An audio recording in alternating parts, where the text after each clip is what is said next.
Halo guys, Halo, kenalin nama aku Muhammad Zulfa Fazlun Huda, NIM-nya 1822404. aku Muhammad Faris Divo Rahman, NIM-nya 182244028. Nah, di sini kita tuh mau mendemonstrasiin apa Faris? Kita mau ngedemonstrasiin tugas komunikasi antar ESP32 menggunakan WiFi.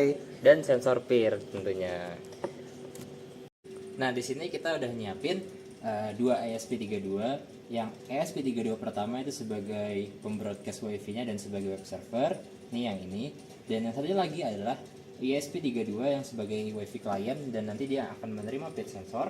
Kemudian dari pin sensor ini setelah diterima ESP32 akan dikirimkan kemana Faris?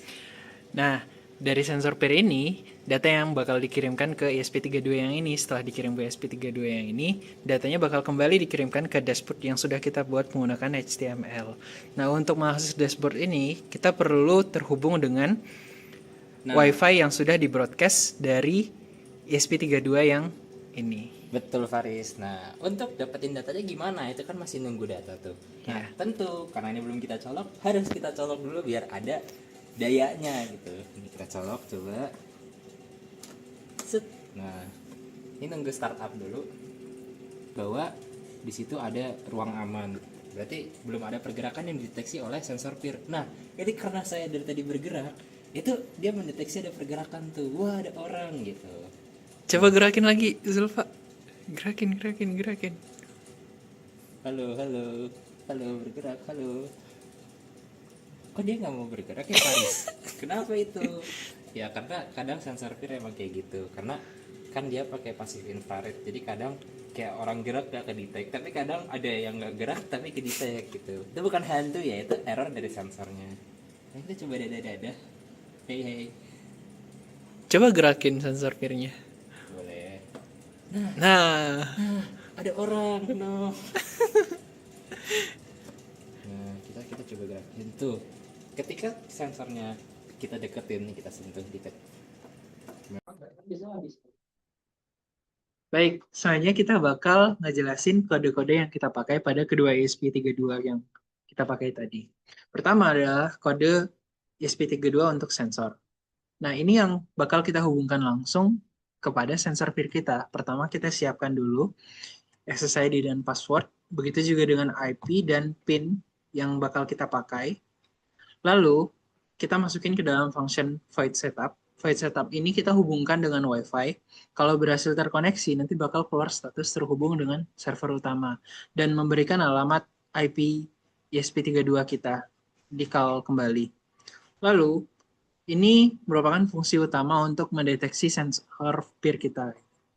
Nah, gimana caranya? Apabila sensor peer, status sensor peer yang sekarang berbeda dengan status sensor peer yang sebelumnya, ini bakal mendeteksi status dan mengirim data. Namun, kalau misalkan Wi-Fi-nya tidak terhubung, Wi-Fi-nya tidak terhubung, ini bakal langsung mengirimkan uh, pesan bahwa terputus dari Wi-Fi server. Tapi kalau server terhubung, dia bakal langsung menyatakan bahwa sukses kalau misalkan berhasil dikirim dan gagal kalau misalkan sudah gagal dikirim.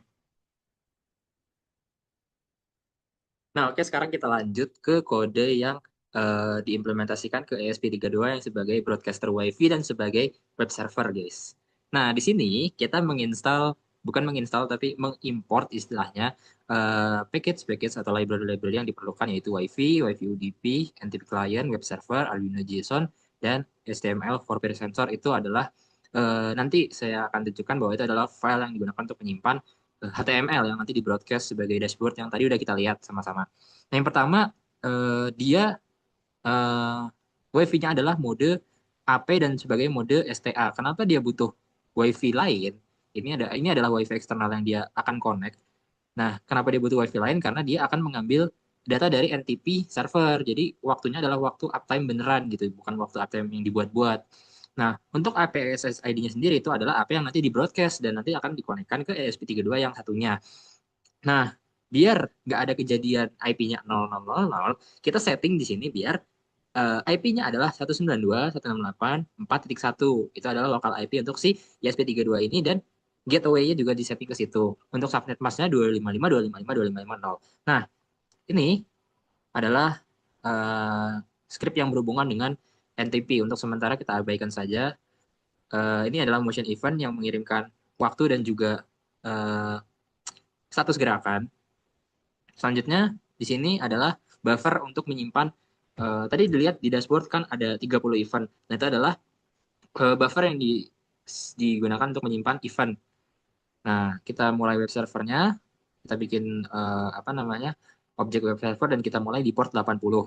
Nah, ini fungsi untuk mensinkronisasi waktu.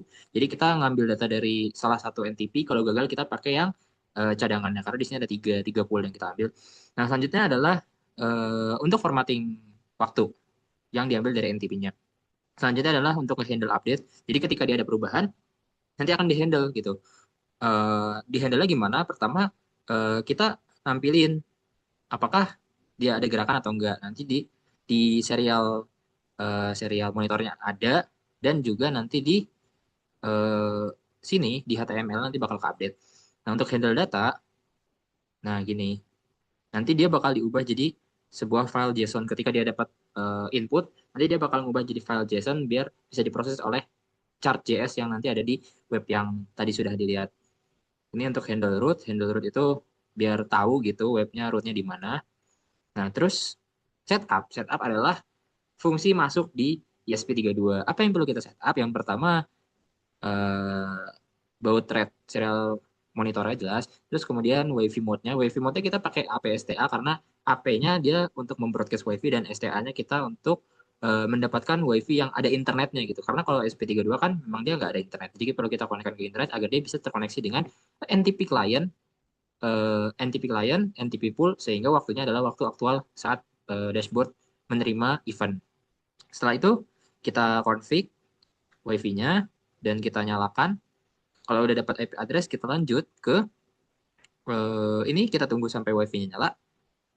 Setelah itu, kalau misalnya WiFi-nya udah connect, kalau misalnya WiFi-nya udah connect, dia akan memulai sinkronisasi waktu dengan NTP servernya biar dia bisa dapat waktu yang aktual. Kemudian kita kasih event di sini. Kalau misalnya ke pet ini dia adalah handle root. Kalau misalnya ke data dia adalah handle data. Yang isinya JSON yang udah disimpan tadi, yang ada 30 event dari buffer tadi. Dan kalau update itu adalah endpoint yang akan di-hit sama ESP32 yang satunya lagi. Karena ESP32 yang satu lagi untuk mengirim data itu perlu protokol HTTP yang spesifik nge-hit sebuah endpoint HTTP. Nah, di sini endpointnya ini di-update terus metodenya get, dan kita masukkan handlernya adalah di fungsi handle update yang tadi. Dia menerima step-nya 1 atau 0. Kalau 1 berarti dia ada, kalau 0 berarti dia nggak ada. Terus untuk di loop-nya apa? Di loop-nya ya udah tinggal kita handle client, terus sekalian untuk sinkronisasi NTP-nya sehingga waktunya tetap nyata, dan data-data dari ESP32 yang sebagai klien dan mengirim data peer sensor itu benar-benar bisa nyampe ke ESP32 dan nyampe ke dashboard. Terus untuk dashboardnya cuma seperti ini. Nah, ini jadi kayak file header yang isinya adalah raw HTML, dan ini keyword program biar dia disimpan di flash. Nah, itu pokoknya di sini itu adalah stylenya gimana. Script di sini sebenarnya panjang, tapi itu sebenarnya cuma import dari chart.js aja gitu.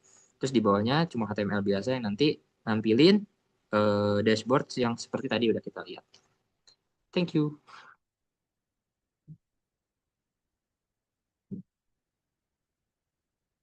Baik, sekian itu saja dari kami. Aku Faris. Aku Zulfa. Terima kasih dan sampai bertemu di lain waktu. Dadah.